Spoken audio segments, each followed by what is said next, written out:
Este é o Poder Público, a semana em debate pela secção de Política do Público. Liliana Borges, São José Almeida, David Santiago, Sónia Sapaz. Bem-vindos ao Poder Público. Estamos a gravar no dia 24 de outubro de 2024. O 42º Congresso do PSD e o caso de Odair Muniz, que tem inflamado a opinião pública, são os temas que vamos discutir no episódio desta semana. Odair Muniz, de 43 anos, morador no bairro do Zambojal, às portas de Lisboa, foi morto na madrugada de segunda-feira, na Cova da Moura, na sequência de uma perseguição policial.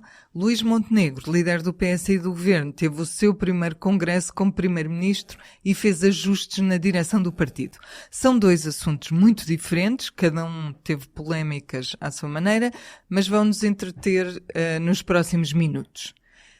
Começo pelo Congresso e para quem assistiu de fora, o que desta vez foi o meu caso, estava a trabalhar, mas não lá, o momento mais emocionante ou mais aplaudido e um dos que talvez tenham causado mais burburinho foi protagonizado por Sebastião Bugalho, agora eurodeputado e novo militante do PSD.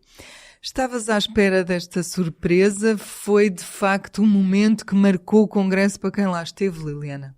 se estava à espera, sim e não. E porquê? Porque o Sebastião Bugalho, o percurso dele, desde que começámos a ouvir falar dele, tem-nos presenteado com várias incongruências, portanto... Zigue-zagues muitos mesmo, zigue-zagues, talvez. Exatamente. Portanto, ele é candidato pela primeira vez em 2019, não foi eleito, era candidato pelo CDS no lugar 6 da lista pelo Círculo Eleitoral de Lisboa.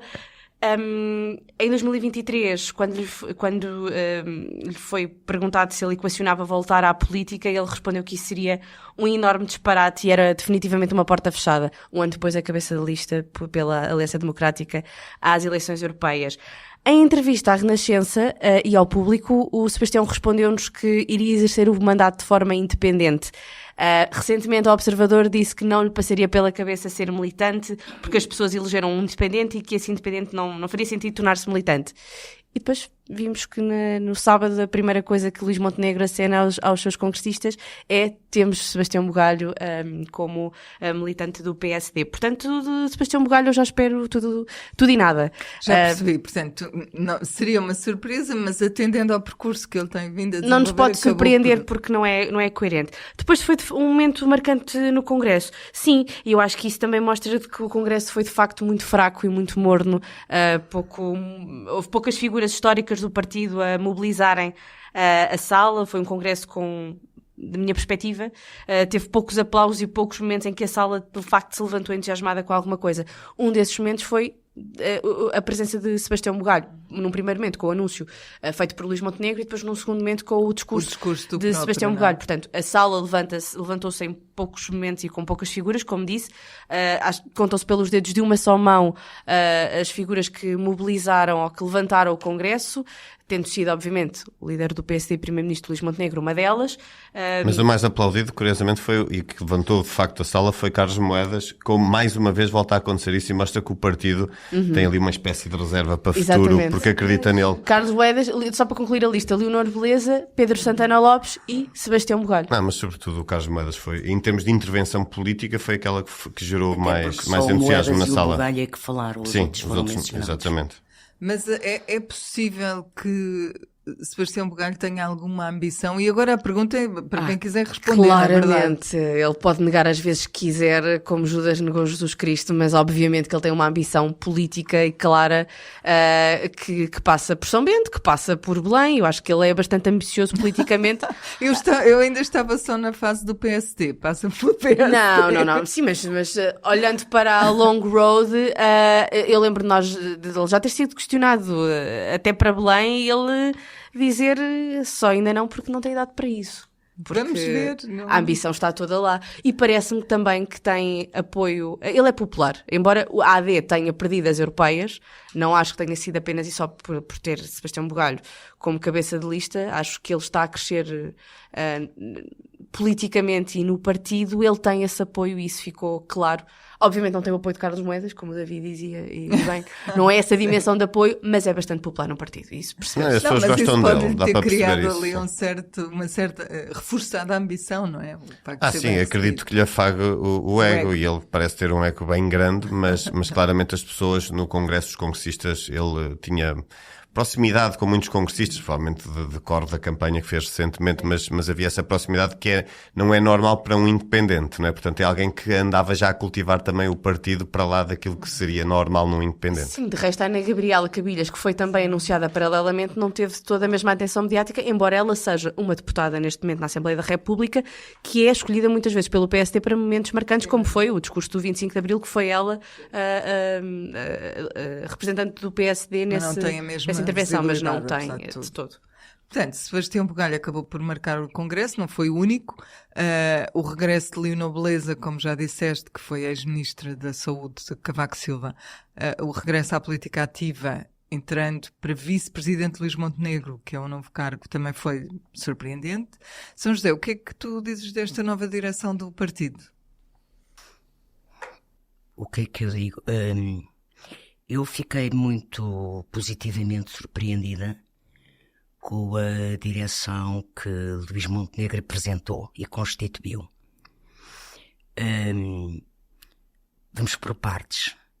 Achei interessante, muito importante, não é interessante, muito importante, que num partido que era bastante misógino, que tinha direções exclusivamente ou quase exclusivamente masculinas, Luís Montenegro tem optado por ultrapassar os critérios internos que adotou há um ano num congresso para mudar os estatutos, em que introduziu finalmente no PSD, nos estatutos, a paridade de acordo com a lei portuguesa, que é 40, para as eleições, 40-60, e que vigora em quase todos os partidos já. E, portanto, apresentou uma paridade total, 50% com 50%, ou seja, por exemplo, os vice-presidentes são 6, 3 são homens, 3 são mulheres, os vogais da Comissão Política são 10, 5 são homens, 5 são mulheres, e, portanto, isto surpreendeu-me até porque é o tipo de medidas que eu estava à espera que ele fosse respeitar os 40%, mas também é um tipo de atitude que se pode ter quando se está no governo, não é? Eu ouvi conversas no Congresso no dia a seguir, no domingo de manhã, de que agora, então, eu vi 2 rapazes novos a falar, e dizer, então agora elas agora têm que vir para a direção, mesmo que não tenham votos, pronto, não é? E, portanto, acho que isso foi uma medida bastante É uma medida inovadora. que combate os caciques, também, de alguma maneira, não é? Combate os caciques e combate um imenso conservadorismo de que o PSD e provincianismo que o PSD ainda vive. Depois, em relação a Leonor Beleza, eu acho extremamente importante. Primeiro porque ela não foi só Ministra da Saúde de Cavaco Silva. Ela foi Secretária de Estado da Presidência com Pinto Balsemão. Ela foi Secretária de Estado da Saúde no Governo do Bloco Central com Mário Soares e Mota Pinto. Portanto, ela tem um currículo de governação. Foi uma figura marcante como Ministra da Saúde, acabando por cair vítima de hemofílicos e de alguma histeria à época da comunicação, ou de alguma comunicação social. Início das TVs privadas também. Pronto. Mas a Leonor Beleza é uma pessoa que depois disso tem uma experiência profissional, social, tem um peso na sociedade e um conhecimento, uma experiência que pode ajudar muito ao É muito ao respeitada, PSD. tem Ela um é cargo muito importante respeitada. na Ela é Fundação assim uma Champalimau. espécie, ela é assim uma espécie de rainha de Inglaterra do PSD, e tem a experiência da Fundação Champalimau, que é uma obra importantíssima, que é ela que dirige.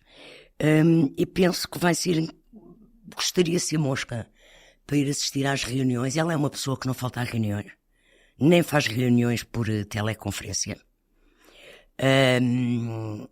E adoraria ver, porque eu conheço Leonor Beleza há muitos anos, e com aquele jeito dela, com aquele perfil dela, vai ser com certeza muito engraçado aquelas reuniões, porque ela vai ser assim a espécie do chairman da comissão política das reuniões da direção do PSD.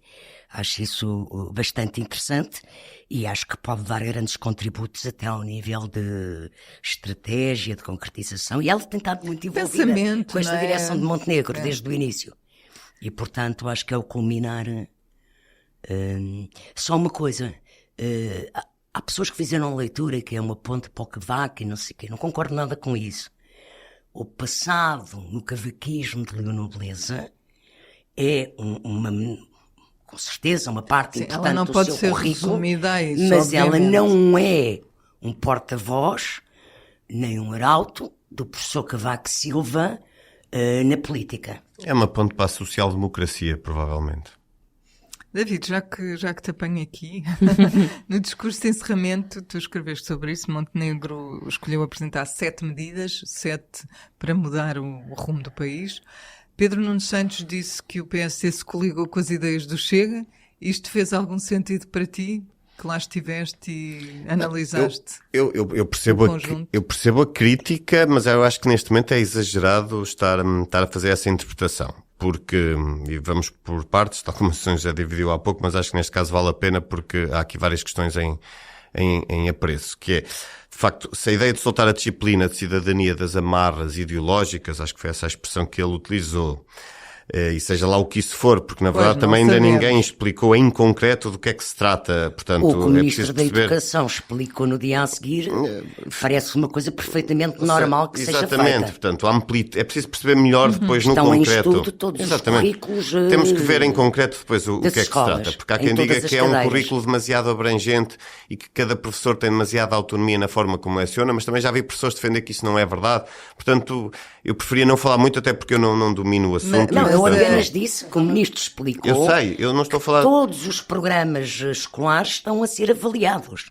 Mas a questão da identidade de género, que depois foi muito discutida a propósito da disciplina de cidadania, posso dizer-vos que eu tenho um filho em idade escolar e o grosso das aulas de cidadania não são sobre isso. Não passa não por ali, exatamente. Não. Pode passar em alguns momentos e é natural que passe. Mas a verdade, talvez mais as ciências, a verdade é que, independentemente do que é que será em concreto, está a ser vista como uma medida ultraconservadora e como uma aproximação ao Chega. Mas eu queria lembrar, por exemplo, que também não é menos verdade que isto é uma medida defendida por muitos elementos do PSD, a começar por Passos Coelho. Eu creio que foi até um secretário de Estado do atual governo que esteve no lançamento. Não, foi no governo Passos que foi lançada esta disciplina, mas depois foi alvo de uma atualização já durante a legislação. Mas a questão é, isto é defendido. Primeiro, é sintomático de todas as medidas anunciadas, esta foi a mais aplaudida no Congresso. E, portanto, e isso é sintomático de como não é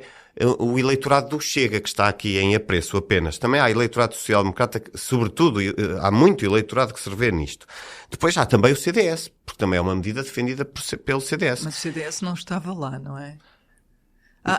Como aproximação ao sim, CDS. Então sim, também ou seja, o CDS defendeu isto. Eu lembro, tenho visto há muito tempo e vi novamente Cília Meireles, que está longe de ser alguém absolutamente radical, a defender precisamente que acha que deve haver aqui uma revisão, digamos assim, na matéria a dar na disciplina de cidadania. O CDS, à saída do Congresso, também disse que isto era uma aproximação Chega, mas uma aproximação sim. Está bem, mas aí está a fazer o seu jogo. Mas pronto, independentemente disso, é defendido no PC, no CDS foi a medida mais aplaudida. Depois há o securitarismo, em concreto, na matéria de segurança e em matéria de segurança, e depois também em imigração. Mas eu começava pela segurança só para... Há aqui até uma eventual contradição entre as duas medidas anunciadas nesta área, que é haver mais polícia na rua e ao mesmo tempo o reforço da videovigilância, quando nós sabemos que a videovigilância muitas das vezes permite também suprir às vezes a incapacidade de ter mais polícias na rua e havendo hoje em dia menos esquadras como há menos esse policiamento de proximidade.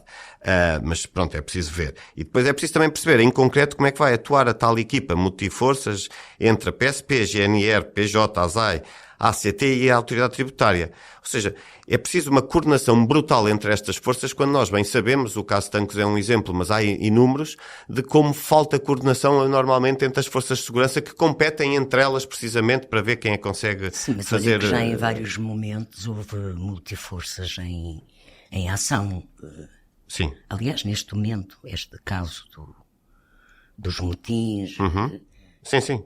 Então, há multiforças, não é? Está o Sim. CIS, está a PSP, está a PJ, pronto. Isso já é multiforças.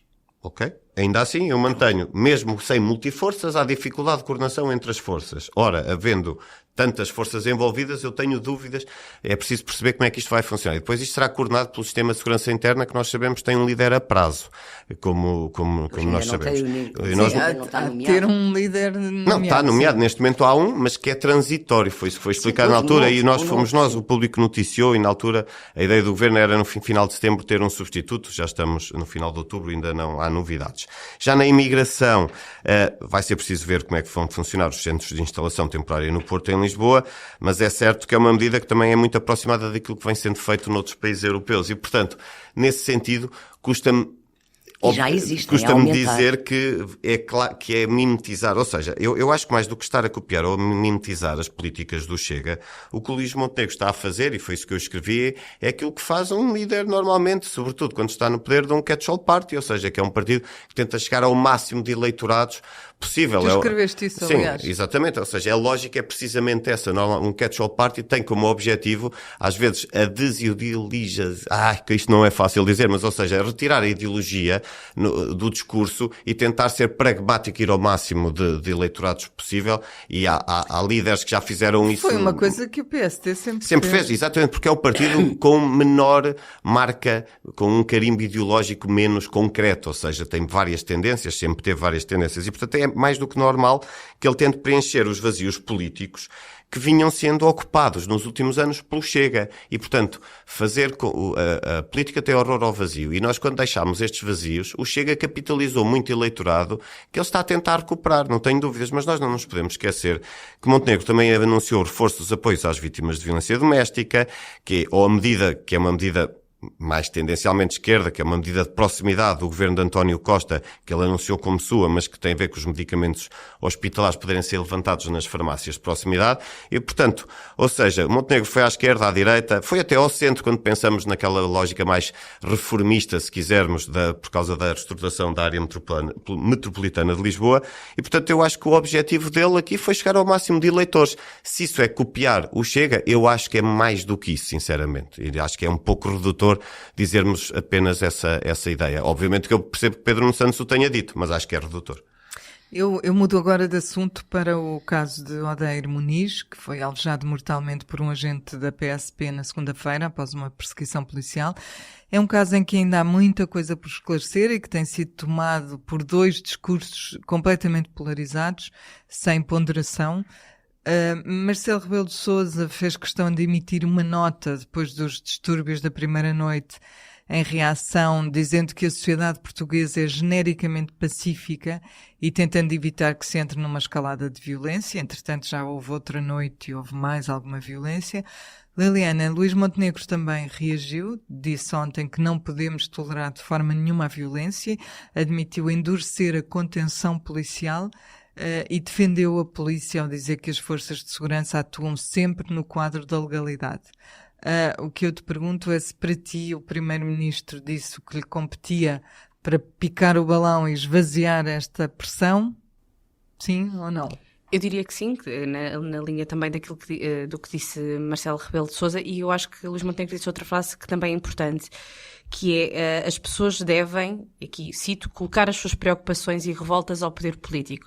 Ou seja, eu acho que esta fase é importante porque em parte valida um sentimento de ostracização e de uma franja que se sente ignorada, de uma franja da população que se sente ignorada e ostracizada, e é importante que o poder político também se dirija a elas e lhes diga que as suas revoltas são válidas e que tem de haver uma resposta para elas. Ao mesmo tempo, Luís Montenegro também disse que isso deve acontecer dentro do quadro legal. Portanto, acho que ele aqui tenta ter ter um discurso que foge às duas polarizações, aos dois discursos polarizados que estavas a falar, porque assinala que aquilo que tem visto é o contrário, que as pessoas têm ido para a rua desrespeitarem as regras e promover violência, e temos visto esse escalar de violência nos últimos tempos.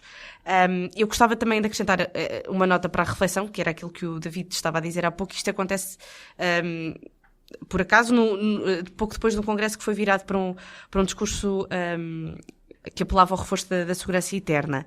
Portanto, e há umas semanas, quase um mês, ouvimos Montenegro também a prometer uma mão pesada para os criminosos que ateiam fogos. Portanto, há aqui várias questões, há aqui vários problemas que são estruturais, e é importante que não se tenham discursos simplistas para problemas que são complicados e que não se resolvem de uma forma... Não é fácil resolver, embora não sejam menos urgentes por isso. Portanto, acho que Luís Montenegro é responsável no discurso que faz, mais do que o foi a Ministra da Administração Interna, Margarida Blasco, que se atabalhoou completamente. Não é a primeira vez que isso acontece, e não conseguiu responder aos jornalistas de uma forma clara, e acho que também aqui merece que o Governo comece a olhar de uma forma mais séria para as gafes e tropeções que esta Ministra tem dado. Há quem diga que ela tem o toque de Midas invertido, não é? Pois, que toca aliás, não Não, sei é se estranho. recordam. O que eu acho até mais estranho é que o MEI, não é? É o tipo de ministro ou ministra que é convidado, no pressuposto, que vai estar 4 anos no governo a comentar catástrofes. A única catástrofe que ela tem comentado com eficácia é a sua própria neste momento, porque está sempre a validá-la. Já quando foi os incêndios na Madeira. Claro, que disse que era uma ilha muito bonita e que as pessoas eram muito boas, sim, não é? muito simpáticas, muito Exato. boas. Ela, não sei se recordam no perfil que a Sábado fez quando ela foi nomeada, era um perfil, não digo maldoso, mas uma das expressões que eles recuperavam era que ela era conhecida entre os colegas como Margarida Fiasco. Sim. Portanto, o João Miguel Tavares escreve sobre isso. Exato. Portanto, isto para reforçar que eu acho que o discurso de Luís Montenegro se aproxima daquele que deve ser o discurso político nestas situações, e que é tempo dos nossos políticos serem responsáveis e não cavalgarem em retóricas populistas, e é importante que o Primeiro-Ministro se contenha e mantenha este tom. Mas as retóricas existem, e eu faço esse ponto para São José. Independentemente dos contornos do caso concreto, que nós sabemos que ainda está sob investigação, tem havido esta radicalização dos discursos, e eu penso até que se passou para um novo patamar onde nós, neste país, nunca tínhamos estado. Li ontem uma notícia do Observador que citava a seguinte frase escrita por um assessor parlamentar do Chega na rede social X: menos um criminoso, menos um eleitor do Bloco de Esquerda. Um deputado da Nação também disse na RTP3 ontem: se disparassem mais a matar, o país estava mais na ordem.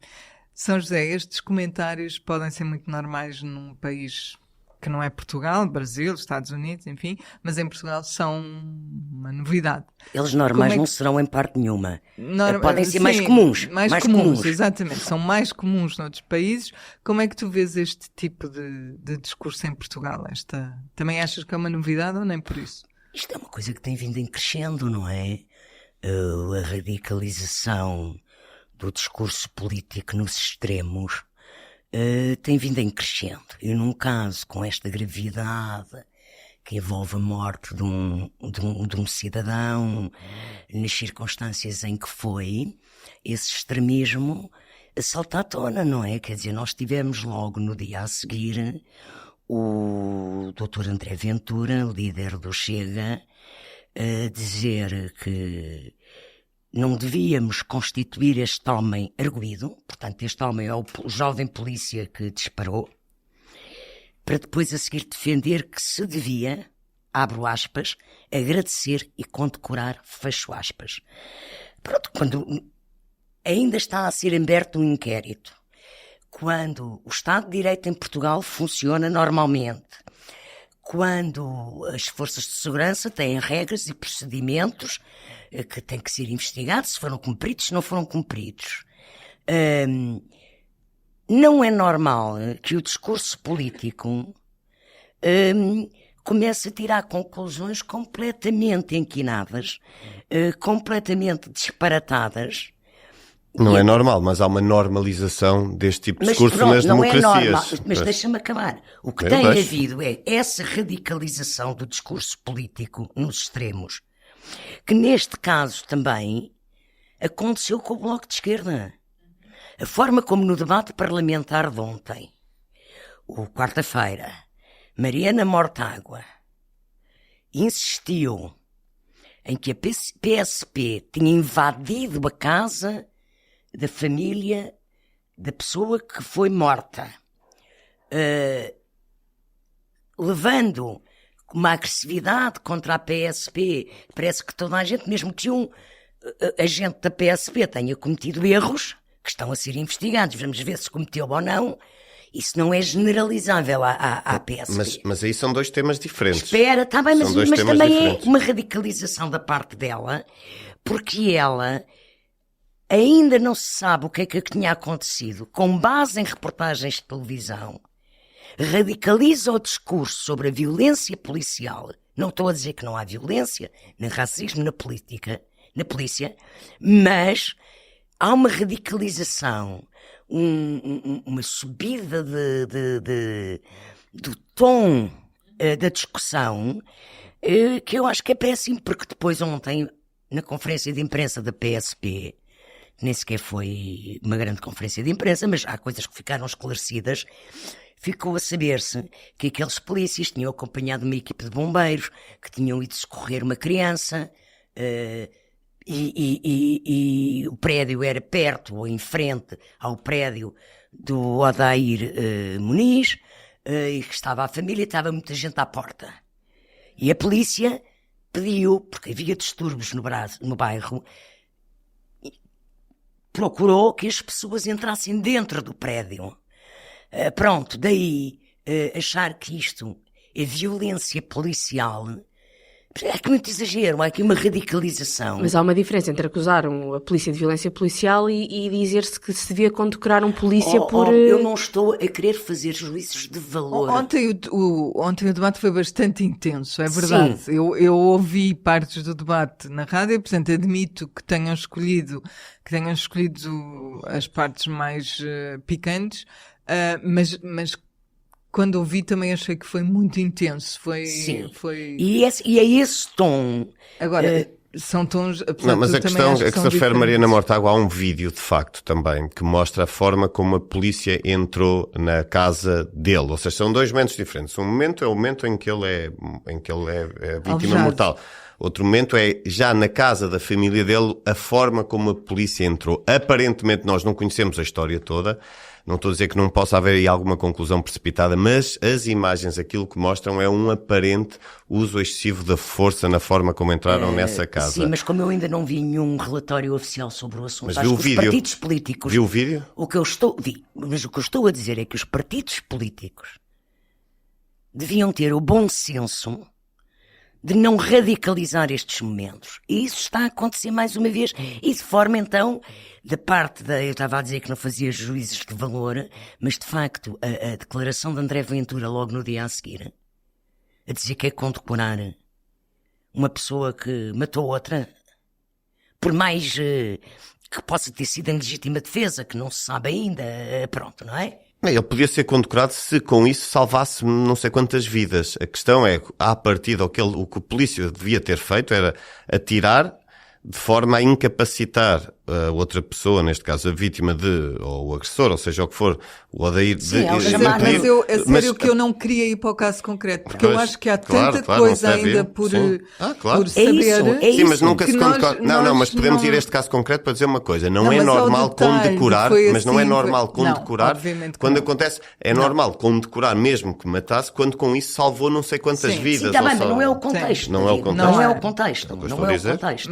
Mas sobre este assunto ainda, e mantendo de lado essas questões concretas que nós só saberemos mais tarde, achas que o que aconteceu é de facto, o que tem acontecido é de facto sobre o Odair Muniz, ou pode ser uma questão mais complexa, e a Liliana já se referiu um bocadinho a isso, uma reação de algumas pessoas que vivem em condições difíceis, que aproveitam este momento para chamar a atenção para problemas mais concretos, para as suas condições, etc.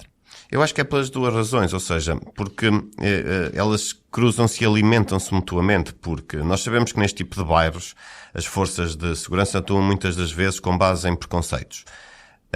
O vídeo que hoje... Eu vou voltar a falar de um vídeo, mas os vídeos também servem para nós percebermos o que é que aconteceu. E nem preciso de imagens nem nenhum relatório para tirar esta conclusão que vou retirar. Retiro-a sob minha responsabilidade só com o vídeo que vi.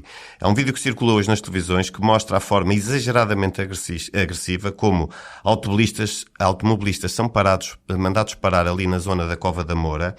E isso só nos demonstra que há um pressuposto nas forças de segurança de que podem ser mais duros relativamente a este tipo de pessoa, ou seja, às pessoas que vivem neste tipo de bairro, do que o seriam, por exemplo, num bairro como o Restelo, ou como a Expo. E isto significa uma coisa: não há para estes polícias a lógica da presunção de inocência ou da presunção de civilidade. Acham que aquelas pessoas têm direitos inferiores a outras pessoas. E isso é indiscutível nesse vídeo que hoje circula. Ora, este tipo de atuação policial é normal que promova nos cidadãos um sentimento de revolta e acaba por depois, não digo que seja normal depois os distúrbios, mas que esse sentimento de revolta é normal que nasça. E depois a forma como ele cresce ou não, E as aí circunstâncias são outras questões. Mas por outro lado, há obviamente a precariedade, o isolamento, o abandono em que vivem todas estas famílias, ou quase todas estas famílias que habitam nestes bairros, e que vão alimentando ao longo dos anos sentimentos de injustiça que num momento como o atual, ou seja, em que houve de facto aqui uma explosão, se quisermos, elas depois acabem por também contribuir para a desordem. É uma espécie de válvula de escape, ou seja, este momento eu vejo como uma válvula de escape também para algumas destas pessoas. Não serão todas, ou melhor, Não, será uma pequena não. minoria que vem, mas que depois isto serve como válvula de escape, no E já fundo. vimos isso noutros países. Sim, sim. Nos Estados Unidos. Noutros países vemos isso sistematicamente e, portanto, em Portugal não é comum. Até pelo contrário, apesar de haver esses problemas, essas desigualdades sociais gritantes, que existem noutros países, também existem em Lisboa, mas cá, de certa forma, as coisas vão andando, não é? Há um assistencialismo, há uma caridade, há um conjunto de atuações, seja da ONGs, seja da Igreja Católica, que vão, de alguma forma, também, em certos momentos, atenuando. Mas quando surge um momento de explosão, digamos assim, eu acho que esses tais sentimentos acabam por, neste momento, surgir como válvula de escape, no fundo, também para estas frustrações que vêm de há muito tempo. Avançamos então para o público e notório da semana, que é o que habitualmente encerra o nosso episódio. Liliana. Olha, o meu público notório é um tema que nós já trouxemos aqui hoje, que tem que ver com uma das 7 medidas anunciadas por Luís Montenegro, perdão, no domingo. É na realidade uma medida que foi publicada em decreto em Diário da República 4 dias depois das eleições legislativas, ou seja, não podia ter um carimbo maior de António Costa. Falo da medida da dispensa de medicamentos hospitalares, que a Luís Montenegro anunciou que iria abranger 150 mil utentes. Uma pesquisa rápida no Google, que foi o que nós fizemos no domingo, permite concluir que a medida não só está em vigor, como é de António Costa. São José. Pois eu trago o Ministro da Agricultura e Pesca, José Manuel Fernandes, que eu até acho que tem estado bem como Também Ministro. Também é divertida essa. Tem estado bem como Ministro, mas que deu uma entrevista no sábado à TSF, em que fez umas declarações ligeiramente absurdas para um Ministro, creio eu. Ele disse que a água em excesso faz mal, tem de existir com moderação. E depois diz que o consumo de vinho, de forma moderada, não faz mal. Não, diz que a longevidade é maior. E que a longevidade é maior onde bebem tinto verde. Pronto, acho que se não sei qual é, nós temos um trabalho hoje no público. Eu acho que isso é um bocado em tom de brincadeira, não? Essa última parte do vinho verde. Até porque já não é a primeira vez que ele defende isto. O vinho verde? Sim.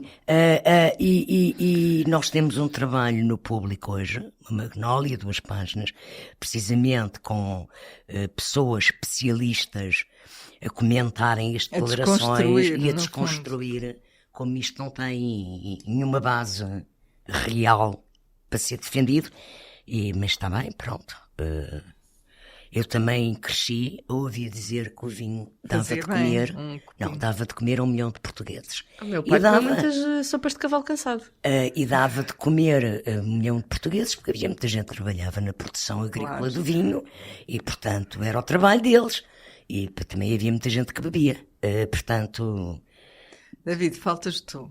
Eu vou ao ridículo spin-off que o Chega está a tentar fazer, e é a propósito daquilo que falou a São José, porque o André Ventura começou por defender que o polícia que atingiu mortalmente Odeiro Muniz devia ser condecorado. Esta afirmação causou revolta e acabou por levar o Chega a adotar como spin, lá está, e um exemplo disso foi ontem a deputada e marionete que replica tudo o que Ventura diz, Patrícia Carvalho, a dizer que afinal devia ser condecorado, não por ter atirado a matar, mas porque, como os restantes polícias, tem a coragem de todos os dias sair à rua para proteger os portugueses. Ora, e depois nós temos de ouvir também o líder parlamentar, se não me engano, Pedro Pinto, a dizer que era bom mais vezes atirar a matar. Obviamente ninguém cai neste spin e se eles querem condecorá-lo porque se sai à rua todos os dias para proteger os portugueses, eu espero que um dia haja alguém que também possa sair à rua para nos proteger destas pessoas que nos tentam fazer a todos passar por parvos, porque não vale a pena. A política não deve valer tudo e temos que assumir também com convicção aquilo que se diz. Quando não se assume, é cobardia. Uma condecoração para isso. Ficamos por aqui. Obrigada por ter estado connosco. Voltamos na quinta-feira. Até quinta. Adeus. O público fica no ouvido.